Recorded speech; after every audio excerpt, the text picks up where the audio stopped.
Kammuri has been weakening through its passage through the Philippines and is now winding down off the western coast of Luzon as a Category 1 with winds of 80 miles per hour sustained and a pressure of 983 millibars as of 10 p.m. Philippine time this December the 3rd. No landfall expected now in the next 5 days, so there's no CDPS rating. And this is the storm's current position then, at 13.8 degrees north, 119.2 degrees east, their estimated position there. And you can see still quite a very large wind field on the northern side, particularly towards the northwest. It's currently 59 miles from Lubang Island, 112 from Busuanga Island, 132 from Manila moving away, 278 from Puerto Princesa, and 502 from Kudat on Malaysia, on Borneo. These are the current signal warnings that are still in effect. There's still signal 3 warnings for the northwestern tip of Mindoro, signal 2 still for the Manila area. Those will be being removed soon, I should expect, and signal 1 still extending as far as Camarines Sur. Rainfall expectations over the next 7 days look like this then, so we still could see some significant rainfall for parts of the western islands, but overall the rain will be winding down now just as the storm is.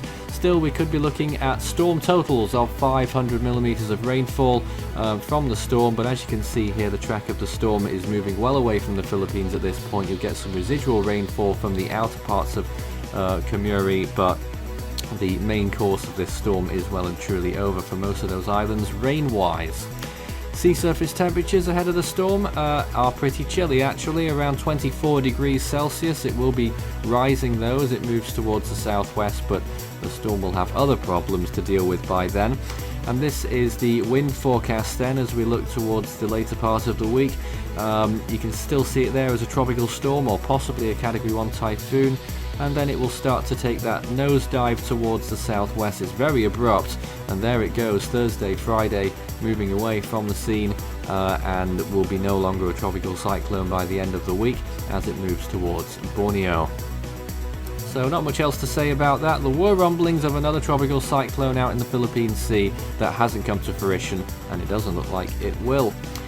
Not sea surface temperatures, this is the wind probabilities still. So we're still expecting signal 2 conditions to be occurring over parts of western Luzon and Mindoro, so those chances are still very high. That'll be for another 6 or 12 hours maybe at worst, and then the storm will hopefully be away by then. So this is what the rest of the models are saying.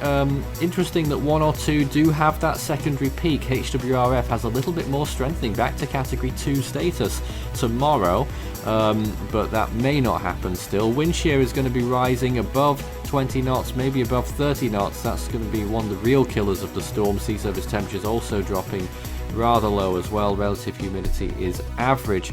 And there you can see the GFS takes it all the way towards the southwest there, towards Indonesia. Well, this is the latest satellite imagery. You can really see that the storm is coming apart. No sign of its eye anymore. We've just got that central zone really. Looking at the convection, I mean, not much really going on the eastern side. It's quite shallow convection across the board now, actually. Some of the biggest flare-ups are occurring off Polillo Island on the eastern side of Luzon. But you can see there that massive flare-up from the storm, the last of the minus 80s, minus 90s perhaps, really falling away, and we're looking at minus 60s now in the latest imagery near the storm center.